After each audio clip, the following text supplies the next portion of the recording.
you're a mom with young children and you're ready to get back in shape and feeling like yourself again in 2024, then this is the video for you. Hello, my name is Becky Joy. I am your postpartum corrective exercise specialist. So in today's video, I wanted to walk you through 7 steps to help you map out what you need to do in 2024 to help you reach your fitness goals, both mentally and physically. And not just for quick results. If you're looking for quick results, something that is like short, 4 weeks or 2 months, then this video might not be for you because we're looking for sustainable result, not something that is quick. Now, the first one to help you reach your goal is definitely time management. How many times did you tell yourself, I don't have time for this, I don't have time, oh, I really wanted to work out, oh, I can't get up too early, I'm so tired, I don't have time. Time is not just your issue, time is my issue, time is her issue, time is everybody's issues, but how you manage it different from person to person. Somebody who has kids that are older versus somebody who has kids that are younger, a completely different story. So let's talk about time management. Now you have to know what your time schedule looks like. So look at your calendar, open up your phone, take a look and see what your schedule is like. You really have to look at your calendar and schedule in time or time blocking 30 minutes a day or 5 times a week, 30 minutes, 4 to 5 times a week into your calendar. Is it the morning time that is suitable for you? Do you want it to get up half an hour to 1 hour earlier so you can get your workout in? Or can you do that maybe midday in the afternoon because you work from home, you have an hour lunch break, you can take half an hour to do your workout and then eat your lunch on the desk. I don't like to rely on somebody to do your workouts. So don't rely on somebody's schedule, you rely on your own reliable schedule, right? I mean, there are variables throughout the day and throughout the week. Every week could look a little bit different, and that is also something that I wanted to talk about because you need to expect that your schedule will look different week after week, month after month. So you cannot expect that I'm going to do my workout every day in the morning at 6 a.m. and sometimes it's hard. Maybe your kids will wake up with you. So having that expectation is important, but scheduling in and just mental effort noting that, oh, I'm going to do my workout in the morning. I'm going to do my workout right after lunch, or I am going to do the workout right after the kids goes to bed and I'm going to do it before I do my dishes. So for me, when I started working out, I never gave myself, oh, I have to wake up 6 a.m. every morning and do my workouts.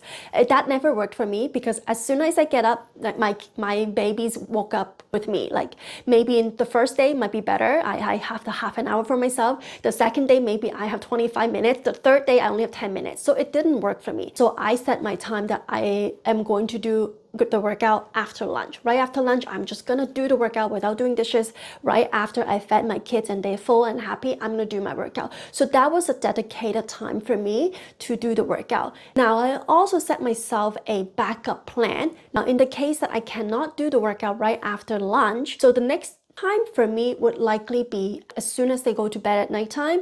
I know that they probably won't wake up the next 2 hours. At least my daughter was she wakes up every 1 to 2 hours looking for me, looking for my boobs, and it was not easy having her around and do anything at nighttime. But I know as soon as they go to bed, I know I have about 1 to 2 hours to myself. So I'm going to do my workout before I shower, before I do the dishes, before I do whatever things, right? I'm going to do that because I prioritize my self-care, my health. Now that you have time managed, you know exactly what time you're going to work out. You're going to work out with your kids. I know it sounds like it's like, how's that possible, right? I'm gonna get distracted by my kids. I'm never gonna be able to focus. My kids will always crawl over me. I get that because I worked out with my kids since they were little, and by little means they were 3-4 months old, and my toddler was almost 2 years old. My baby would cry, or maybe she would nap, or maybe she wouldn't, right? And then my toddler would be through my leg and using me as a playground, right? Go over me. But that is fine. And I see that as me parenting, part of role modeling that behavior to them, showing them what consistencies and determinations will do for somebody. And also at the same time, showcasing them a healthy lifestyle, because workout is just part of them brushing their teeth. Workout is part of them drinking a milk, right, every day. So I am showcasing and showing them as a role model, as a parent role model, what that means by having regular activities. I know it's not easy to focus and maybe even listen to the instructions of the workout videos. Done is better than perfect. You don't need to aim for perfect, and nobody's perfect, and maybe not even 80-90%. aim for 60-70%, okay? Set a lower bar, right? Then you know you're gonna do it. Okay, I mean, if I'm just aiming for 60-70%, I think I can hit 60%, right? So aim that. You don't need to be perfect. I just want you to have that movement and do it. Now, the third tip I have for you to reach your goals in 2024 is to set your goals. You need to know exactly what you want. It can't be, I just want to get fit. Oh, I just wanted to look better. I just want to be healthier. Those are not goals. What does fit means to you? You need to be specific into that. It's better if you have a number, a picture, or goal in mind, whether it is maybe I am going on a cruise vacations in, I don't know, Jamaica, Caribbean island, right? I want to look good and I want to be able to fit into that bathing suit, even if it's just one piece, right? I wanted to fit and look good and not looking like I'm pregnant, right? By the time I go on the cruise, which is 3 months away.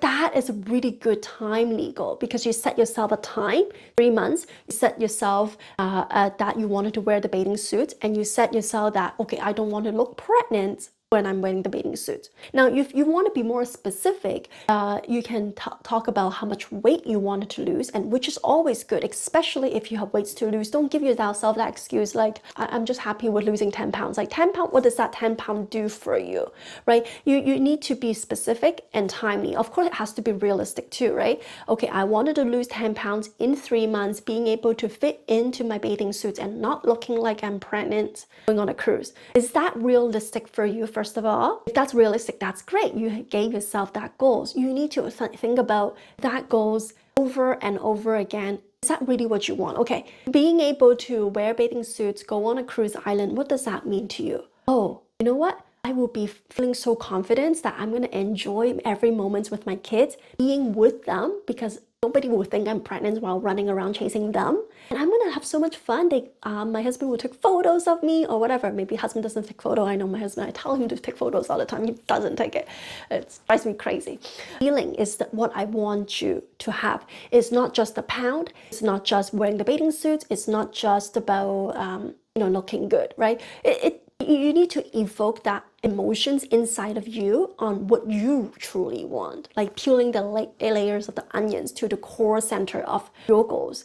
Because my goals are, and your goals and her goals and your cousin's goals are completely different. It's you that you want to do this, but when you think about the people around you, the family around you who is impacted positively by it, your goals is just so much bigger. Okay, now on to the fourth tips I have for you to help you to be successful, reach your goal in 2024 is home workouts. So earlier, I won't talk about this too much, but you can see the point that if you're working out with your kids at home, you're gonna do home workouts. So home workout, I would suggest you to do something that is follow along, easier to do, right? Than somebody giving you a plan like with picture, maybe just with a demo on how to do it, and then you have to do it yourself. It's tedious, it's boring, it's not fun.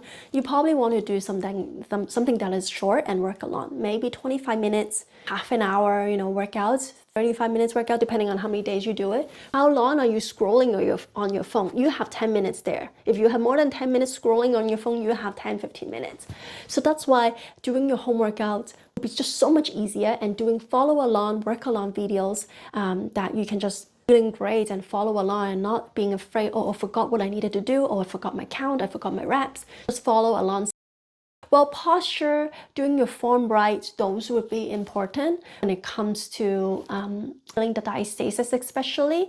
That's why, it would be nice for you to pay a little bit more attention to your form and posture, pressure management beside a mirror. And if you have really good instructions from the workout videos that helps you through it, like my Tummy Warrior coaching program, then it will definitely set you up for that success on healing your diastasis and abs separations. So with home workouts, working out with your kids, now if your kids are distracting you, or like if they are just not used to you doing the workout at home because you're just starting out now, a few things I have done and also my clients have done is just to, I find that doing it after they are fed and happy, very helpful, because they are not gonna cry as much, they are not gonna be as clingy as much, and then prop them on a high chair or a mamaru or the bouncy thing, it's a salsa that they can watch you at the same time. They can play with the toy sensory table around him or her.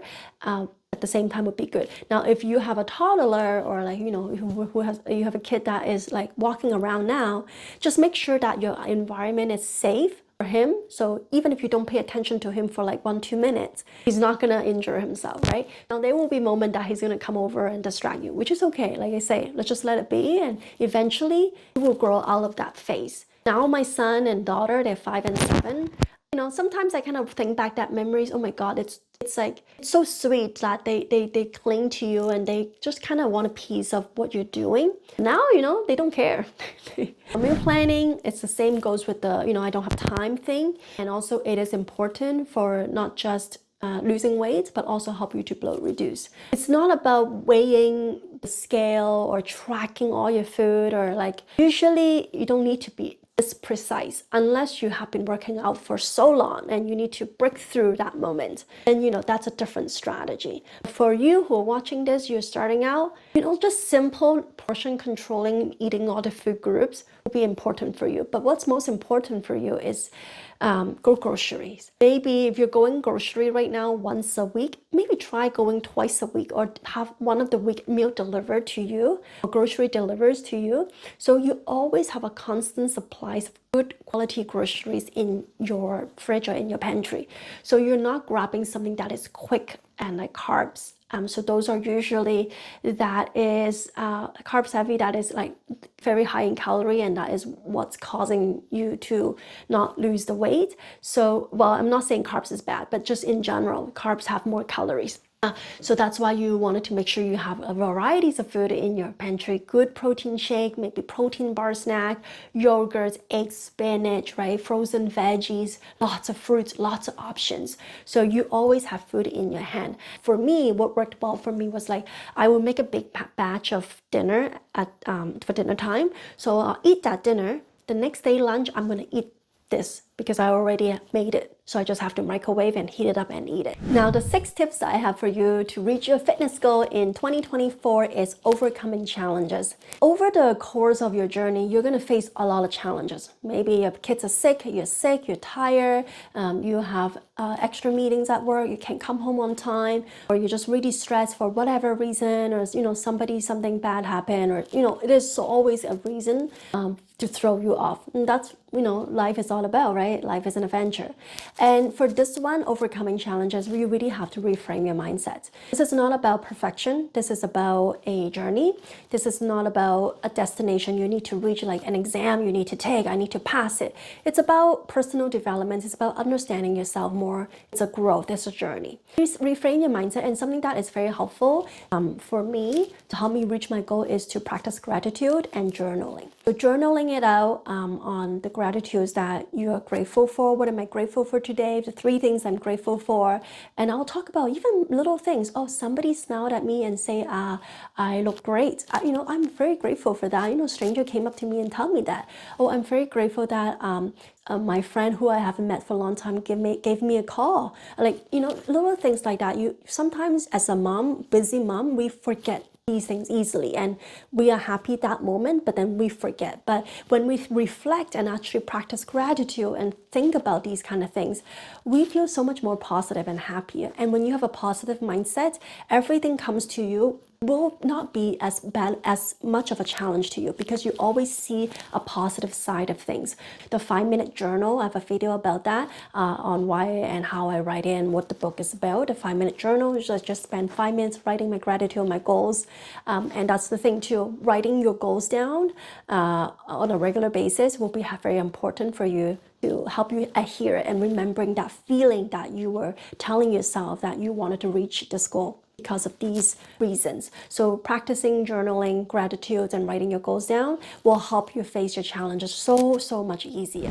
Now, the 7 tips I have for you to help you reach your fitness goal in 2024 is practice self-care and don't be afraid to ask for help. You know, those mom guilt, mom shame, some people are like, why do you need to get fit, right? You look fine, you're a mom now, like, right? Or like you feel guilty, oh my God, I'm taking away the time from my baby, for myself, I feel so bad. No, mommy, you don't need to be like this. Like, you deserve to look and feel the best. You are a human. You are your whole self.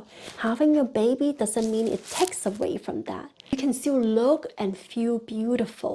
And don't be afraid to ask for help because you're ashamed of working out. You're ashamed of feeling good. There's something deeper in that if you're feeling strongly about being ashamed, feeling guilty. There's something about that deep embedded in you. You might want to really journal it out and maybe speak to somebody who is more professional in terms of therapy to help you bring out that sense of why are you feeling so unworthy about yourself. Asking for help meaning you have a set of standard for yourself. You have an expectation for yourself and you have standard and you want to reach it. When your kid is not speaking, maybe he has a speech problem and you notice that, you're not just going to be like, I shouldn't, everybody's speaking, I think he'll speak soon. Like, no, you probably wanted to look for this help, that help, Googling, searching on what's going on with your baby. Why can't you do that for yourself, right? You need to ask for help. So don't be afraid on asking it and don't feel guilty. There's nothing wrong on taking care of yourself because when you do take care of yourself, you're taking care of everybody around you. You're pouring a glass full instead of empty glasses, right? The glass, I'm sure you have heard of the saying, the glass of water in the middle, whether it's half empty or half full is depending on how you see it, right?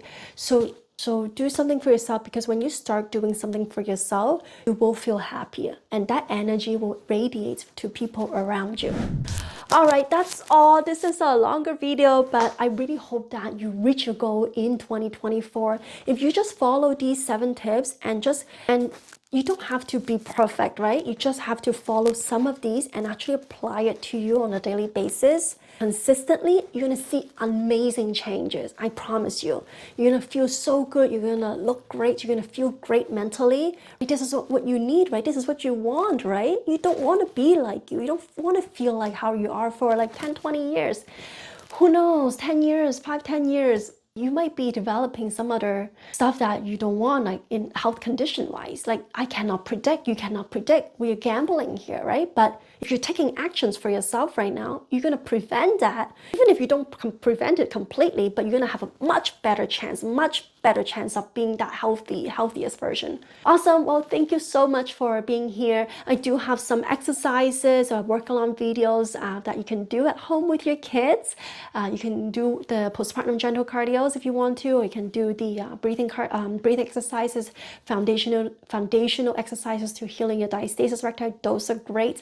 I have lots of other stuff that you can view on my channel. If you like this video, subscribe and share. Thank you so much, and I'll talk to you soon. Bye-bye.